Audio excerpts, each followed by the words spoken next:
Comment pourrez-vous nous expliquer et justifier votre lâche silence quand vous savez que des enfants sont emprisonnés dans l'indifférence?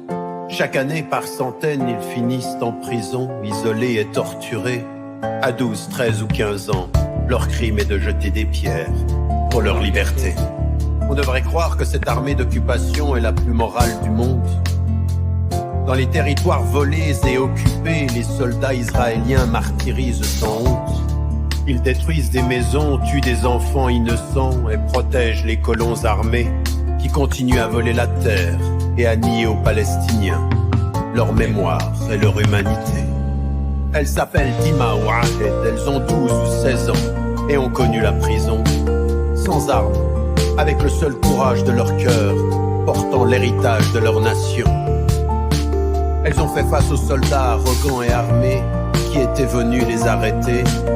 Et les journaux du monde se taisent et confondent l'État terroriste et les terrorisés. Ils font la guerre aux enfants comme s'ils avaient peur de l'avenir et du temps. Il faudrait tuer leurs espoirs en répandant la peur, la terreur, la torture et le sang. Le monde critique ces mamans immorales qui laissent leurs enfants jeter des pierres et se tait quand un État enseigne à ses soldats que les enfants sont des cibles de guerre.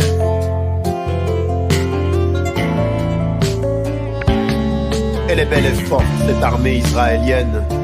Elle s'est tuée sans laisser la moindre trace, au point que tous les pays du monde lui achètent par millions cette technologie efficace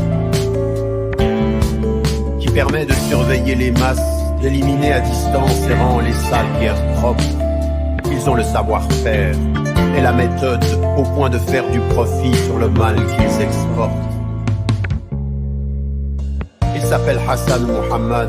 À 13 ou 15 ans, ils sont morts ou en prison, sans armes, avec le seul courage de leur cœur, portant l'héritage de leur nation. Le premier fut torturé, le second a jeté des pierres, une balle dans la tête l'a tué. Et les journaux du monde se taisent et confondent l'État terroriste et les terrorisés.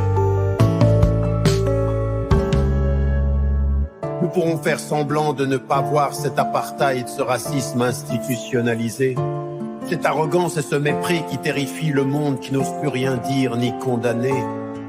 Tout est permis à ces dirigeants hautains qui ont déshumanisé un peuple et son identité. Ils crieront au scandale, à l'antisémitisme déclaré de tous ceux qui oseront les critiquer. Vous nous invitez aujourd'hui à transformer cet ignoble conflit en cause humanitaire. Construisons des écoles, des hôpitaux, envoyons de l'argent, soyons bons et solidaires.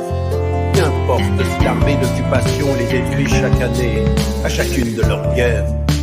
Il faudrait cesser de parler de colonisation, de la terreur et du vol planifié de la terre. Et si désormais c'était le contraire? Et si justement il ne fallait plus se taire? Ils s'appellent Dima, Ahed, Mohammed, Hassan, Rachel ou Tom. Jeunes, ils résisteront, sans armes, avec le seul courage de leur cœur, portant l'héritage d'une digne nation. Les médias du monde peuvent bien faire mine de confondre l'État terroriste et les terrorisés. Et l'État peut bien opprimer et tuer en silence. Rien n'arrêtera leur marche vers la liberté. Mandela, qui un jour fut diabolisé et enfermé, l'a dit et répété avec force, sagesse et dignité. Ils ne sont pas terroristes, les justes résistants.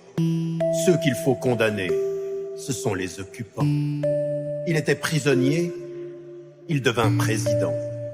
Un rappel pour qui réfléchit et comprend. Il était prisonnier, il devint président. Un rappel pour qui réfléchit et comprend.